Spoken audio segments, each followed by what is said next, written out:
mean, look, life is full of surprises. I did not expect to meet H and for this to be our love story. And, you know, I'm very lucky. I am married to the funniest, sweetest, most charming. I mean, he's all the things that you're describing. He's an amazing father. And so, you know, I count my blessings because I have him, and also I have a partner who is so supportive of me. What if the royal love story we all watched unfold, the one filled with castles, crowns, and cameras, wasn't built on a clean slate? What if there was someone else quietly standing in the background, shaping everything long before Prince Harry ever entered the picture? Because before there was the Duchess of Sussex, there was Markus Anderson. He wasn't a prince, a producer, or a headline chaser. He was something far more powerful. The man who understood how to move through rooms without being seen, and how to make the right person seen by everyone. And according to whispers that have shaken both Hollywood and the palace, Markus wasn't just part of Meghan Markle's past. He might have been the one who built the path to her crown. Before Meghan Markle became known with the royal family, she got known as a Deal or No Deal model, but she did publicly complain she was only paid $800 per episode. Getting into acting, she did start to make a lot more money doing the show Suits, where she was paid $50,000 per episode. She decided to leave the show Suits when she married Prince Harry and joined the royal family, and because of that, they were getting $6.4 million a year from the sovereign fund. With a lot of tension from the royal family, largely reported that Meghan Markle and Kate Middleton didn't get along, Meghan and Harry decided to leave the royals. They didn't miss the $6 million a year they were getting from the royal family because they made $160 million in 2 years, with $100 million coming from Netflix, $35 million coming from Harry's book, and $25 million coming from a Spotify deal. Before the titles, before the documentaries, before the royal wedding watched by millions, Meghan Markle's world was smaller, but sharper. She was a hustler in heels, juggling her role on Suits with charity appearances, social events, and carefully curated Instagram posts. She understood that fame wasn't just about talent anymore. It was about proximity, to power, to influence, to the people who could open the right doors. Enter Markus Anderson. He didn't grow up with luxury or legacy. He built both. From Ontario to the heart of London's elite, Markus became a quiet architect of influence. At Soho House, that exclusive members-only sanctuary where secrets cost more than champagne, he learned how to read a room, how to spot potential, and how to turn charm into currency. When Meghan walked into that world, she wasn't royalty, but she carried herself like she already belonged there. The two clicked instantly, not romantically, not yet, but with the kind of spark that makes people around them take notice. Markus wasn't just impressed, he was intrigued. Here was someone ambitious enough to match his pace, and strategic enough to understand what connection really meant. From that first meeting, something started to form. He wasn't just another friend or colleague. Markus became Meghan's guide into a new social orbit, the one where power was traded in whispers. Exclusivity was everything, and image meant survival. Together, they started crafting something. Not a romance, but an alliance built on ambition and trust. They were two outsiders learning how to play an insider's game. But what neither of them realized was that the rules they were bending then would one day come back to haunt them both. Meghan Markle! Always beautiful! Yes! Once Markus and Meghan found each other, everything changed. What began as casual friendship turned into partnership. Not in business, not in love, but in strategy. They operated like two sides of the same coin, Meghan with her effortless charm and screen presence, Markus with his web of elite connections that stretched from Toronto to London and beyond. He opened doors most people didn't even know existed. Invitations to private events, rooftop dinners where producers and power players mingled, introductions that could shift a career overnight.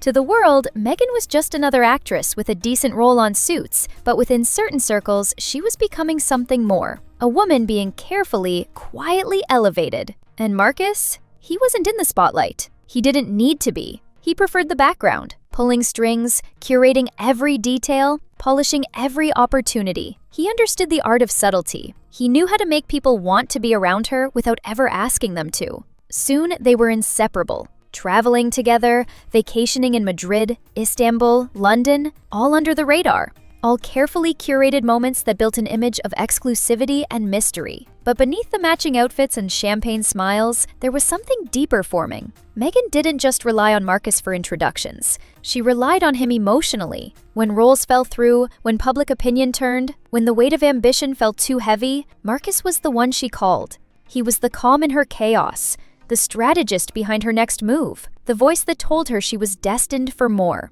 He became her mirror, reflecting not who she was, but who she could be. And in that reflection, Meghan began to evolve. Her style sharpened, her social media grew more curated, her confidence became magnetic. She wasn't just climbing anymore, she was ascending. And at the center of it all stood Markus Anderson, smiling quietly from the shadows, the man who had taught her how to play the game and win it.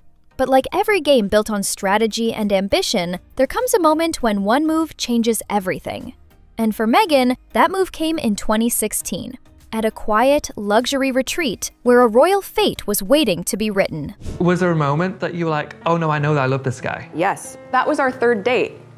You fell in love on your third date? We met in Botswana and we camped for 5 days together. By 2016, Meghan Markle's world looked effortless, like everything was finally falling into place. But what most people didn't see was the architect behind it all. Markus Anderson had become the silent force shaping her rise. Every photo shoot, every dinner invite, every new circle she entered, his fingerprints were there. So when he invited her to a quiet countryside retreat called Soho Farmhouse, a members-only escape in Oxfordshire known for hosting the ultra-connected, it seemed like just another luxurious weekend. But that invitation would end up rewriting modern royal history. That's where Meghan met Prince Harry. Some call it coincidence, others call it orchestration. But either way, it was Markus who arranged the stay, handled the logistics, and made sure Meghan was exactly where she needed to be. According to insiders, he even coordinated who would be there that night, who she'd talk to, who she'd charm, and who might just change her life. When Meghan and Harry met, the chemistry was instant. He saw her as different, independent, confident, untouched by the palace machine. Meghan called Markus that same night, her voice trembling with excitement. "He's not like the others," she said. Markus reportedly smiled and told her, "Then show him the version of you the world doesn't get to see." That line would become the foundation of the story the world fell in love with, a Hollywood actress and a British prince defying centuries of tradition for love. But beneath the sparkle of that new romance, something else lingered, a quiet, unspoken loyalty between Meghan and the man who had set the entire chain of events in motion. To outsiders, Markus was just a friend. To insiders, he was the bridge between two worlds, Meghan's old life of ambition and her new life of royalty. But a bridge doesn't just connect, it also holds the weight of everything crossing it. And soon, the cracks in that bridge would begin to show. Because when you bring the past into a love story that's meant to start fresh, something always follows.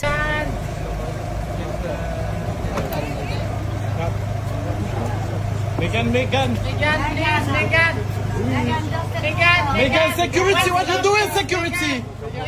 Thank you so much, Meghan. After Meghan's fairy tale engagement to Prince Harry, Markus didn't fade away. He adapted. He wasn't just a guest at the parties, he was in the photos, the trips, the moments the public never saw.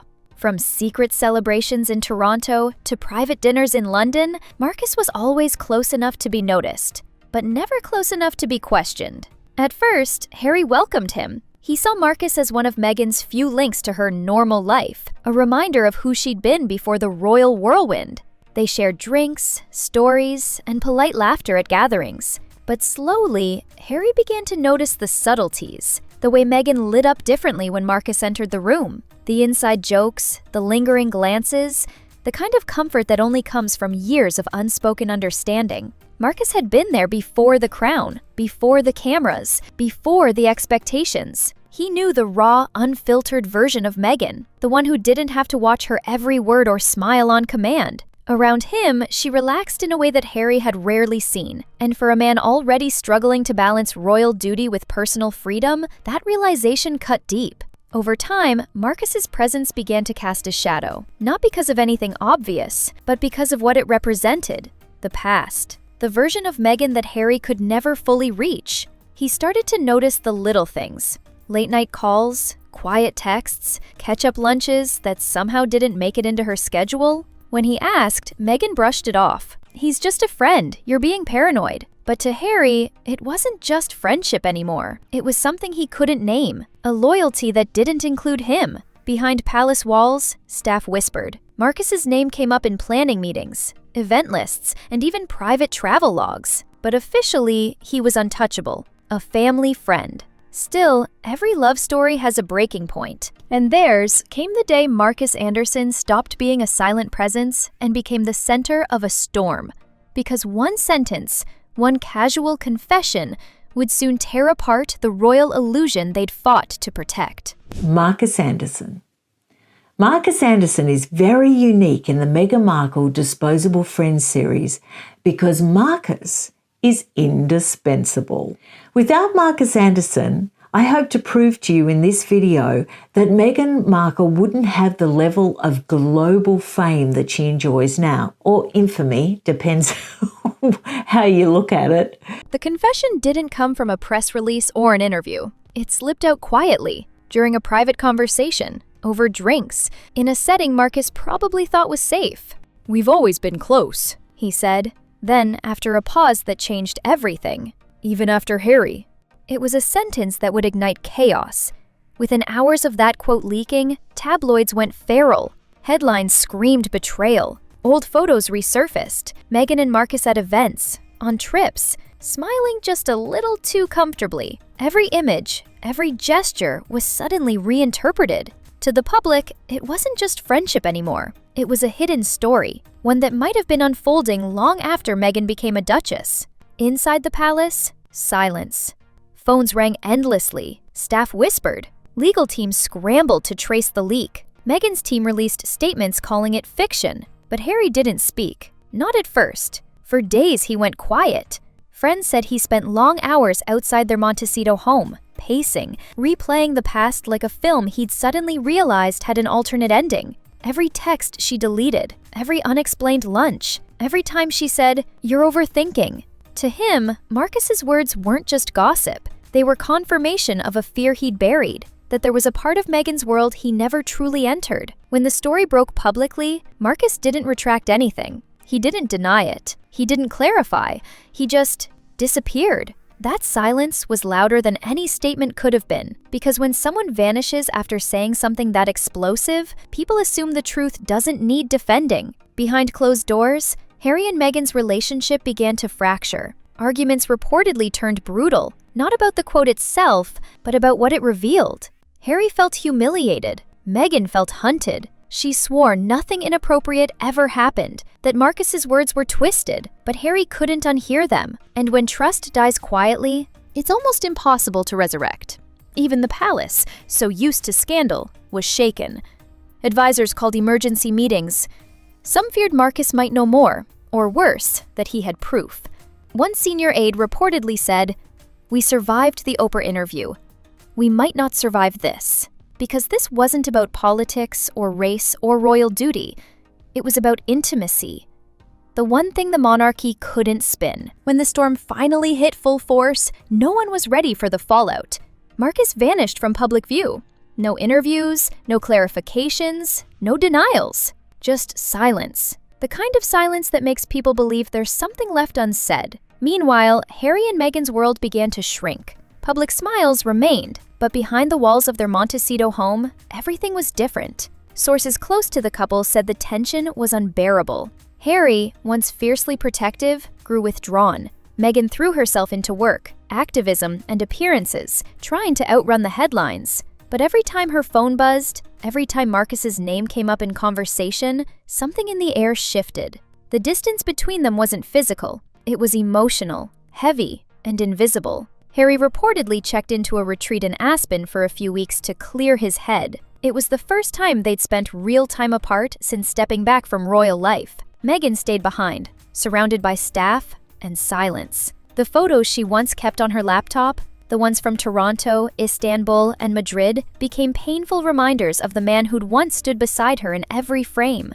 The same man whose name now echoed through every headline. Inside Buckingham Palace, things were just as tense. Aides met late into the night, reinforcing NDAs, reviewing guest lists, and scrubbing connections that linked Marcus to royal events. Because Marcus Anderson wasn't just an old friend. He'd been inside their world, on planes, at private gatherings, even during family functions. He knew the kind of details that couldn't ever be printed, and that made him dangerous. One royal insider put it bluntly, Marcus didn't need to say another word. His silence was leverage. As weeks turned to months, the frenzy cooled. The public moved on to new scandals, new stories. But for Meghan and Harry, nothing returned to normal. Their trust had cracked in a way that couldn't be fully repaired. They appeared together again. Red carpets, public smiles, perfectly coordinated. But something was missing. The ease, the glow, the illusion of unbreakable unity. Marcus, on the other hand, became a ghost. Spotted occasionally in London cafes, head down, phone in hand, a faint smile that seemed to say he knew more than he'd ever tell. And maybe that's the most haunting part. Not what was said, but what wasn't. Because in the end, this story was never just about a friendship or a confession. It was about power, loyalty, and the thin line between protection and possession. Meghan lost her peace. Harry lost his faith. And Marcus Anderson, the man who built the ladder, lit the match, and walked away, lost his anonymity. The world moved on, but the question still lingers like a ghost at the edge of a royal portrait. Was Marcus telling the truth? Or was that single sentence, "We've always been close, even after Harry," his final act of revenge? Either way, one thing became clear. Even fairy tales have shadows. And sometimes, those shadows tell the real story. When the dust finally settled, there were no winners. Just fragments of what used to be. The headlines faded, the palace went quiet, and the world moved on to the next royal scandal. But for those who watched closely, something about Meghan Markle's story would never look the same again. Because Marcus Anderson wasn't just a friend. He was a mirror, reflecting the version of Meghan that existed before the crown, before the cameras, before the carefully rehearsed perfection. A version built on ambition, trust, and secrets too human for royal fairy tales. Prince Harry learned the hardest lesson of all, that love, even royal love, doesn't erase the past. It only makes it harder to escape. For every public smile, there are 1,000 unspoken questions. For every glossy photo, a moment that will never be posted. And Marcus, he became the ghost of their story, the man who once held the keys to her rise, now haunting the edges of their legacy. He didn't need to say more. He'd already said enough. One sentence, "We've always been close," even after Harry, and an empire of illusion cracked. Because at its core, this wasn't about scandal. It was about power. Who builds it, who owns it, and who controls the story once it slips from their hands. So maybe the real question isn't whether Marcus was lying or telling the truth. Maybe it's this: how much of what we believe about any public figure, royal or not, is just the version they've chosen to let us see? Because when the curtain drops and the flashbulbs fade, every story looks different in the dark. And sometimes, the shadow tells you more than the crown ever could.